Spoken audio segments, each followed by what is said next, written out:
अस्सलाम वालेकुम, मैं हूं फैसल तारड़। तमाम रिकॉर्ड जी टूटने जा रहे हैं। सबको अडियाला पहुंचने की हदायत कर दी गई है। एक दफा फिर से पंजाब हुकूमत और पंजाब पुलिस के लिए अडियाला एक बड़ा चैलेंज बनने जा रहा है। इस हवाले से इस वीलॉग के अंदर हमने बात करनी है। फिर नवाज शरीफ साहब की एंट्री हुई है और इसके साथ ही इमरान खान की एक नई टीम मैदान में आई है। इस सब पर हमने बात करनी है, लेकिन उससे पहले अब ताकतवरों का सुहेल अफरीदी को लेकर या पीटीआई को लेकर नया एजेंडा क्या है। फैसल वाडा अभी एक टीवी प्रोग्राम में थे, कहते हैं नायली बैन, यानी नायली भी हो सकती है सुहेल अफरीदी की, पीटीआई पर बैन भी लग सकता है, गवर्नर राज भी लग सकता है। केपीके को हिंदुस्तान का हिस्सा समझकर वहां बैठने वालों और 9 मई के केसेस को मंतकी अंजाम तक पहुंचाया जाएगा। खुरम ज़ीशान वो चुप रहा है। इसके अलावा कहा गया कि जो भी तुरम खान बनेगा, जो भी अब बोलेगा, उसकी जुबान बंद की जाएगी। यानी एक तरफ पीटीआई फ्रंट फुट पे, नई टीम, अडियाला की कॉल, और कह दिया गया है कि इस दफा सारे रिकॉर्ड तोड़ेंगे। लग पता जाएगा कि किस तरह से अडियाला जेल पहुंचते हैं। इस समेत और भी बहुत सारी चीजें हैं जो जल्दी से हम इस वीलॉग के अंदर डिस्कस करेंगे। अताउर रहमान कोहिस्तानी साहब मेरे साथ हैं, ज़िशान नूर साहब मेरे साथ हैं। कोहिस्तानी साहब, जल्दी के साथ आपको फिर एतराज भी होता है, तो आप जल्दी से जरा चीजें बता दें कि क्या बड़ी खबर है। नहीं, आप करें जी, आप करें। चीज़ें क्या, अभी आपने जो खबर दी यहाँ पे, जो फैसल वाडा साहब यहाँ पे बता रहे हैं कि गवर्नर राज लगेगा और इसके अलावा पीटीआई के ऊपर बैन होगा, तो बैन करना है तो करें ना। कौन से पीटीआई के मेंबर्स वहाँ पे कौमी असम्बली में बैठे हुए? वो तो पीटीआई के पार्टी के तौर पे वहाँ पे नहीं बैठे हुए, वो सुन्नी इत्तेहाद कौंसिल के उस पे बैठे हुए, और कोई आज़ाद बैठा हुआ है। तो आपने बैन करना है तो कर लें भाई। धमकियां क्यों दे रहे हो लोगों को? इस चीज़ के ऊपर क्यों लगा रहे हो? ठीक है, पहले से ये धमकियां दी जा रही है, तो इसमें कोई इतनी बड़ी बात है नहीं कि बैन लगाना। बैन करना है तो कर लें, कोई उससे फर्क भी नहीं पड़ना पीटीआई को। ठीक है, आपने बैन करना है, बैन कर दो। उनके मेंबर्स कोई पीटीआई के, आप कहते हैं कि वो पीटीआई के मेंबरान है ही नहीं, पहले ही बैन ही है, तो आप बैन कर दो, उससे कोई फर्क नहीं पड़ता। दूसरी चीज जो कहते हैं कि क्या कहते हैं, दूसरी क्या, गवर्नर राज आप लगा लेना, फिर आपको पता चल जाएगा। खबर क्या है आपके पास? मैं खबर यही है ना कि गवर्नर राज के लगा के दिखाएं, फिर खैबर पख्तूनख्वा में ये सबसे बड़ी खबर है मेरे पास, कि सबसे बड़ी खबर है कि लगा के दिखाए वहां पे, फिर आपको पता चलेगा। ये भाईजान, ये कोई और जगह नहीं है, खैबर पख्तूनख्वा के लोग हैं, और खास कर कबाइल का बंदा वजीर आला आया हुआ है, तो वो आपको बता देंगे। अब जो बेसिकली जो चीज़ है ना, खबर बेसिकली आज नहीं, तकरीबन 2-3 दिन पहले ही मोहम्मद मालिक साहब ने खबर दी, और वो खबर ये थी कि जेल से इमरान खान को शिफ्ट किया जाएगा किसी और जगह पर। ठीक है, तो उसके ऊपर आज कुछ चीज़ों से बात हुई, तो उन्होंने ये कहा कि अगर अटक जेल में इमरान खान को शिफ्ट किया जाता है, तो अटक ये है कि खैबर पख्तूनख्वा के बॉर्डर के साथ लगता है। ठीक है, तो फिर वहां पे ज्यादा लोग आएंगे। जो अडियाले में आते हैं उसके मुकाबले में फिर वहां पे बड़े कुछ ज्यादा ये लोग आएंगे, पूरा खैबर पख्तूनख्वा उधर आएगा, तो फिर अटक के चांसेस तो कम ही है। ठीक है, अब रह गया कौन सी बात, अब बलूचिस्तान की। अब बलूचिस्तान में आप देखें कि बलूचिस्तान में अब किसी भी जगह पे शिफ्ट कर लेते हैं, तो वहां पे इस तरह है कि इमरान खान तो कोई मतलब आम सा कैदी नहीं है कि जिसके साथ आप किसी किस्म का भी सलूक करें। ठीक है, तो वहां पर इस तरह की कोई फैसिलिटी नहीं है। उसकी कोहिस्तानी साहब, अताउल्लाह तारड़ ने आज कह दिया था कि कोई मुंतकली के हवाले से कोई चीज ज़ेरे गौर नहीं है। आप ये बताइए, अडियाला वाली बड़ी आज जी अभी से वो खबरें और पीटीआई ने कैंपेन चलाना शुरू कर दिया कि सब अडियाला पहुंचे मंगलवार दिन, ये क्या बात है? देखें, अडियाला के हवाले से अभी जो लोग आते हैं ना, फॉर्म 45 के जो MNA जो खुद को कहते हैं पीटीआई के, उनकी जानिब से अभी बाकायदा तौर पर ट्विटर पे ट्वीट्स भी किए गए हैं, और पहले से भी ये इतलात है, और वो ये बता रहे हैं कि पिछली बार जिस तरह इमरान खान की बहनों के ऊपर जो कारकुनान थे उनके ऊपर ठंड में जो है वाटर कैनन इस्तेमाल किया गया, और जो हालात थे वो आपको पता है, तो उस पे उन्होंने कहा हम डरने वाले नहीं है।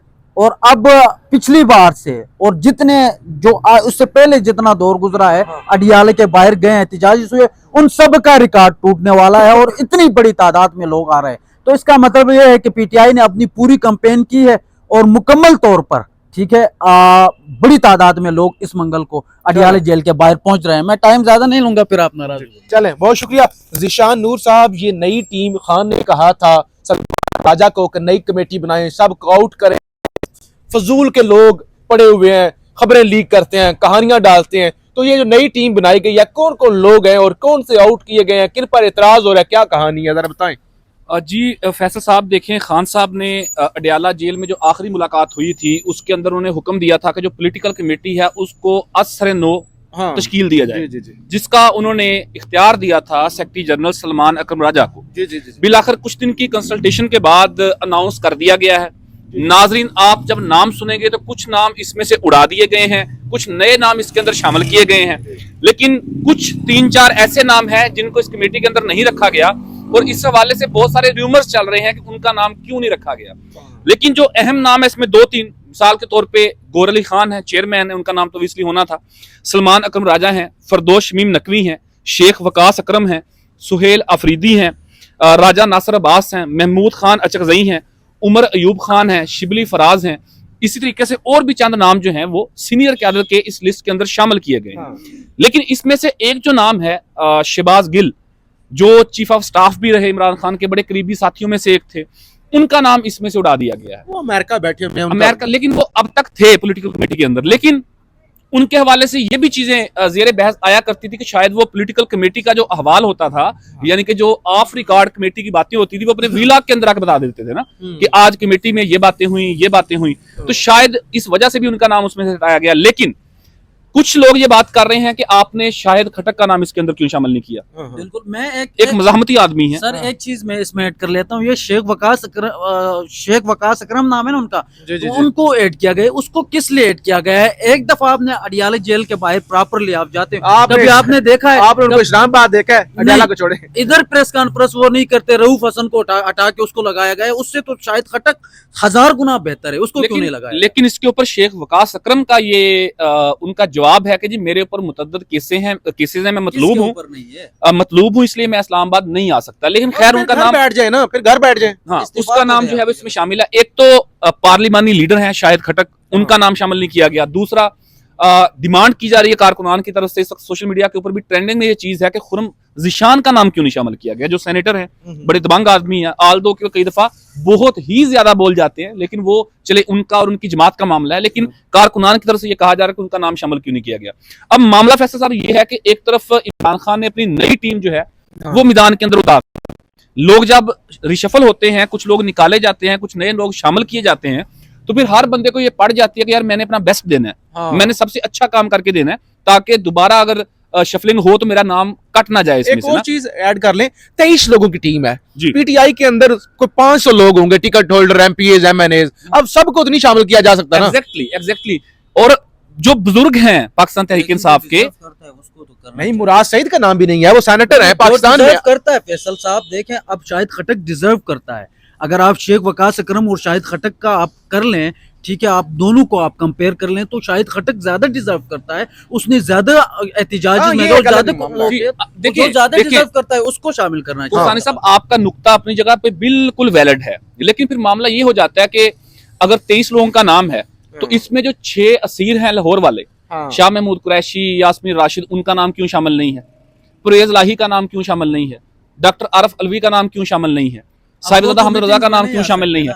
लेकिन मसला ये है कि वो जो लोग पाबंदे सलासिल हैं वो तो ऑब्वियसली अटेंड ही नहीं कर सकते इस मीटिंग को, अपना कोई इनपुट ही नहीं दे सकते, अपना कोई मशवरा ही नहीं दे सकते।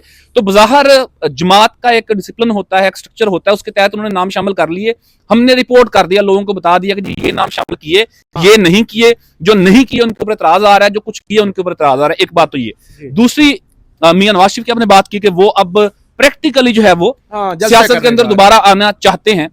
आखिरी जो उनकी सियासी एक्टिविटी थी ना फैसल साहब, वो थी 21 अक्टूबर 2023 लाहौर मीनारे पाकिस्तान का जलसा, कबूतरों वाली। उसके बाद बिल्कुल वो सियासत से आउट हो चुके थे। मैं उड़ी जाऊंगा वो जो कबूतर उड़ता है ना, मैं उड़ी जाऊंगा। उसके बाद वो बेसिकली मियां नवाज शरीफ की आखिरी सियासी एंट्री थी। उसके बाद वो खामोश से हो गए थे, लेकिन आज बिलाकर दोबारा नया पेंट कोट पहना उन्होंने, दोबारा उन्होंने अपनी क्यादत के साथ बातचीत की। जनवरी के अंदर, नाजरीन, जनवरी 2026 के अंदर, आपका वेट भी बड़ा लूज लग रहा है, इधर से नहीं लोगों को नजर आएगा, तस्वीर लगा दीजिएगा ताकि लोग देख सकें। अच्छा, होने क्या जा रहा है फैसल साहब? जनवरी 2026 के अंदर नाजरीन गिलगित बल्तिस्तान के अंदर इलेक्शन होने जा रहे हैं। जी। उसके बाद फिर मई या जून के अंदर आजाद कश्मीर के अंदर इलेक्शन होने जा रहे हैं। उसके हवाले से एक खबर नाजरीन को दे दूं, प्लान पता क्या है? पीपल्स पार्टी को दिया गया कश्मीर, हमारे बहुत सीनियर दोस्त हैं, उनके साथ चंद दिन पहले बैठे हुए थे और नून लीग के बड़ा करीब है। उन्होंने बताया कि जीबी जो है ना, इस दफा नून लीग को देने का प्रोग्राम है। कश्मीर पीपल्स पार्टी के पास, जीबी नून लीग के पास। नहीं तो जो मेरे ख्याल में खालिद खुर्शीद ने वहाँ पे जिस तरह का एक सेटअप बनाया और वहाँ पे जिस तरह उन्होंने मेरिट पे चीज़ें की है, मैं गिलगित बल्तिस्तान के नज़दीक रहता हूँ, बल्कि मेरे मामू गिलगित बल्तिस्तान से हैं, तो मैं वहाँ पे 6-7 साल रहा भी हूँ। अगर आप फ्री एंड फेयर इलेक्शन कराएं तो मैं आपको लिख के देता हूँ पीटीआई क्लीन स्वीप कर लेगी। लेकिन ये तो हर जगह भी ऐसे है। लेकिन गिलगित के अंदर पीटीआई की हुकूमत थी, नाहल कर दिया गया। आजाद कश्मीर के अंदर पीटीआई की हुकूमत थी, छीन के पीपल्स पार्टी के हवाले कर दी गई। और मैंने यही तो फ्री दी जाएगी, मैंने ये नहीं कहा बनेगी, दी जाएगी। तो एक हिस्सा यानी कि आजाद कश्मीर जो है वो पीपल्स पार्टी के पास रह जाएगा ऐसे जी, और जीबी जो है वो मुस्लिम नून को इस दफा दे दी जाएगी। तो इसलिए जरा वो नमूदार हुए हैं। और एक आखिर के ऊपर बात कर दूं अडियाला के हवाले से, फिर आप बात कीजिएगा। अडियाला जो गुज़िश्ता मंगल को हुआ, लेट नाइट वहां पर क्रैकडाउन हुआ, लेकिन उसमें आप एक बात फैसल साहब मानेंगे कि पंजाब की उस दिन नुमाइंदगी ज्यादा थी। पंजाब के जो पार्लियामेंटेरियंस थे, मेंबर्स ऑफ असेंबली थे, उनकी तादाद वहां पर बाकी सूबों की निस्बत ज्यादा थी। तो बड़ा भी है पंजाब, एमपीएस ज्यादा भी हैं, 100 से ऊपर एमपीएस हैं। लेकिन भरपूर तरीके से आलिया हमजा की और जो मोइनुद्दीन रियाज कुरैशी अपोजिशन लीडर हैं, उन दोनों की अच्छी हिकमत अमली थी जो लोग वहां पर पहुंचे। आल दो के लेट नाइट कुछ लोग चले गए, वो उनका इंटरनल मामला है जमात का, वो खुद उनको देखेंगे, खुद उनको नेम एंड शेम करना चाहें तो वो भी कर सकते हैं। लेकिन लोग पंजाब से बड़ी तादाद के अंदर आए थे। अब मंगल, आज से ठीक 4 दिन के बाद मंगल आने जा रहा है, और मंगल को आप जैसे बता चुके हैं कि अभी से ही उसके हवाले से कैंपेन, बातचीत, एक वो माहौल बनाना शुरू कर दिया। तो मंगल के रोज एक दोबारा से बड़ी मज़ाहमती वहां पर जो गैदरिंग है वो पाकिस्तान तहरीक इंसाफ इकट्ठी करने जा रही है। चलें जी, बहुत शुक्रिया कोहिस्तानी साहब, मुख्तार चीजें जरा करते हैं।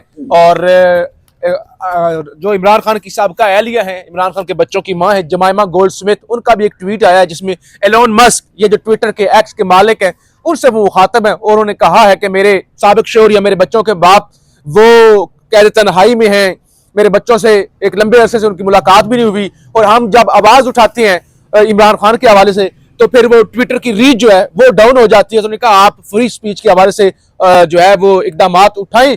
तो बहरहाल एक तरफ पीटीआई जरा मुजामत तेज कर रही है, कोहाट जलसा है परसों, और उससे आगे फिर एक मोमेंटम बनेगा। दूसरी तरफ वीडियो को शुरू में जो हमने आपको बताया था, फैसल वाडा के जरिए जो पैगाम दिलवाया जा रहा है, तो चीजें एक टकराव वाली सूरत हाल की तरफ जा रही है। जिस तरह से कहा जा रहा है फैज हमीद को जो सजा दी गई, तो आगे जाके की ख्वाहिश जी वो आगे इमरान खान को भी उसमें ट्रायल किया जाएगा। आपका बहुत शुक्रिया। एक मुख्तसर बात मैं ऐड करना चाहता हूँ। एक ना फैसल साहब पाकिस्तान तहरीक इंसाफ के कारकुन है फारूक अब्दुल्ला, वो रहवाली केस के अंदर 9 मई में उन्हें 5 साल की कैद हुई ना, वो इस वक्त गुजरांवाला के अंदर अपनी सजा काट रहे हैं। उनकी अहलिया का इंतकाल हो जाता है। ठीक है, पाकिस्तान तहरीक इंसाफ की क़यादत ने, उसके लवाहिकीन ने, घर वालों ने डिप्टी कमिश्नर जो गुजरांवाला है उनके दफ्तर के चक्कर भी लगाए, उनसे दरखास्त भी की कि आप जमानत इस बात की दे दें कि वो सिर्फ जनाजा अटेंड कर लेना। इजाजत नहीं मिल सकी।